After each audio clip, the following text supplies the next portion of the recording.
Hi, welcome. This session is going to be about need for employment and planning trends. We have covered some of the sessions about the planning and also need for employment, some of the terms we have talked about in previous sessions. This session is going to be very brief. The reason is that there were some important things which I wanted to cover in this need for employment and planning trends. So, as a professional human resource person, you need to find out some of the things that are required actually for need for employment. When we say need for employment means how many employees you need, when do you need, why do you need, how you will initiate the recruitment process, how much money or a cost you do have for processing these recruitments. Who has asked you which department is going to be and what's your role into that? Is it really very urgent need for that, or there are some other things you can think out of that? So that is the point that you are going to learn in this particular session. Now straight away go to the point. This is the only slide I will talk about, but this slide has a huge content so that you can understand. If I just look at the first point, you see need for employment and planning. What is that? Need for employment is the first step in hiring process. We talked about if you go ahead with the human resource process, functions of human resource process, functions of human resource. If you the first point always comes need for employment, and then later part you can talk about recruiting, training, compensation, performance appraisal, or promotion, or whatever. Other steps come later, but the first step is about hiring process. Now this shows how many people, why, why, which department, which skills. It's actually a strategic process that organizations undertake to ensure they have the right number of staff. So that's what I was talking about, that how many people you need, why you need, and how you will start that process. Now in these all things, if you look at the first point, evaluate employee capabilities. You want to see what is the capability of an employee. Capability of an employee which is particularly pertinent to the task you want that employee to perform. And if you're really capable enough to bring that employee the capabilities you're looking for, then your company is definitely on the right track. But if you really make a little kind of mistake, a little mistake can put you danger, because the capabilities you had a person are not being utilized in the company. It might be good, it might be very good in different capabilities, different capacities, but if that capacity and capability not matching with your hiring process, with the need of employment, then I think it's not going to be for any use. So that's why I thought that you should know some of the points that evaluate employee capability that you gotta match with the organizational requirements. And how you going to forecast the future hiring needs? So you're talking about the need, this one, and how the future hiring needs now. Do you think that oh, we will hire after 5 years and 2 years when somebody will do you think the marketplace will be the same as at that time? You think labor market will be the same at that time? You think at the same time you thought that you'll plan for that when only one person will be required because that person leave? Do you know how many people might be leaving at that time?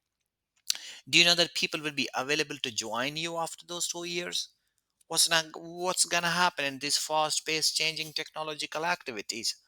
And how companies, well, you do think that it might be the same position? You think your business which you're expanding is going to go right way, or you are launching some other things which might be successful, not might be successful? So you have to forecast huge future hiring needs, how you will do that. And for that reason, whatever I have said right now, all of those things, supply, market changes, hiring processes, changing trends of employment, changing preferences of employees, workflows, work life balance, modern skills, technological skills, changing skills, upskillings. All of those things are really possible when we have to focus on these things. But if you're really not focusing on these things, things might not be possible for our company to hire the right people. Or maybe we're not the company to find the right person at the right time when we need that. So for that reason, we need to learn how can we forecast future hiring needs. In the similar fashion, if you see defined job requirements and roles, this is a job of human resource management. Definitely, we understand that when you plan a job you have. I'm sharing you some of the experience that some of the companies, they've been casual. They hired a person rather than their capability. They just could not understand the role of that person. They didn't have any futuristic focus of that position which you created. You just thought, okay, you fill the gap and fill the gap. That's not going to serve the purpose for the futuristic flow of your company. So you have to hire the person who is much connected, who is with the required job, who is the right person, who will be performing this task, and these will be the roles of that person. In the similar fashion, if you see develop a recruitment strategy, so that will help you. All the 3 points which I have talked about are going to help you with that strategy. Now, what is the recruitment strategy? As an HR specialist, as an HR person, you have to keep evaluating all of the departments of your company. All of the departments of your company. Get in touch with all of the heads of those all departments. Keep reviewing their personal data, personal CVs, and personal skills of those people from time to time. You got to get an exposure, have a full understanding, full picture of those employees working in HR department, marketing department, finance department, IT department, DPD department, admin department, legal department, all service department, all of the departments. This is kind of recruitment strategy that will help you if some people might be leaving or coming or skills or anything, promotions, expansions, anything happen, then you have the list of those process, list of those employees, list of those skills, list of those expertise that you will be matching in your company. So this is the point that you have to learn how to develop a recruitment strategy. And then of course the recruitment strategy you do have, you got to implement that process. And how you can implement that process, you have to be in connection with the top heads who may allow you to do that. And once you initiated this process, you start hiring people, then you hire them. And one of the most thing is orientation and onboarding.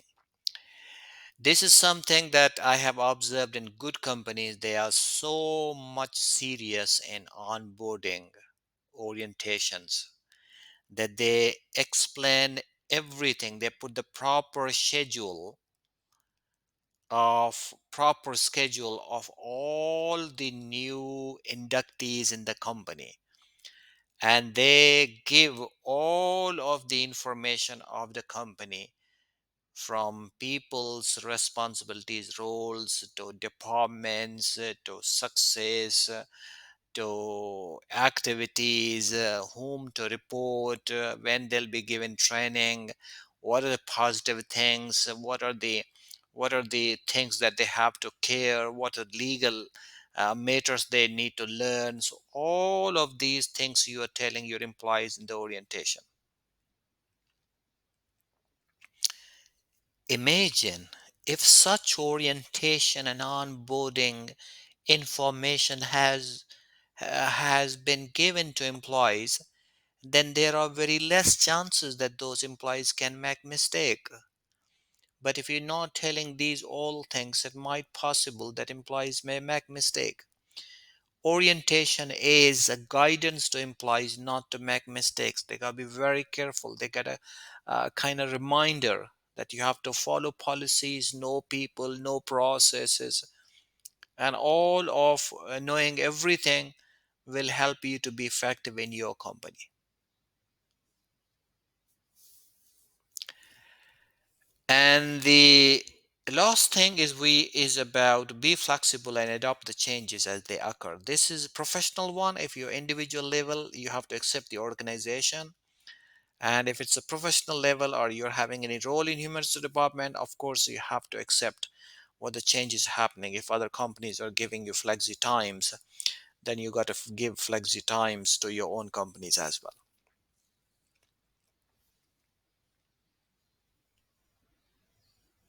So this was a brief session for your understanding because it's a really important one to know some of the contents and need for employment and those employment needs which you have heard about, which you have just learned, are actually the skills of human resource management. So when you work in, or if you have any role or you work in a human resource department, just focus on this one, especially the things which I said, that you have to look around to all of the departments, all of the peoples, all of the capabilities, all of the demands, and all of the processes within your company, and also try to know something what's happening around you in the competition.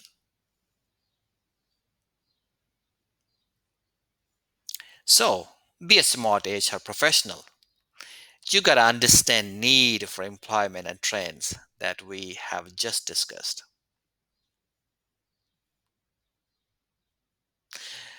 Thank you very much. So in this way, you have completed number 14, that was need for employment and trends. I look forward to seeing you soon in the next session. Thank you.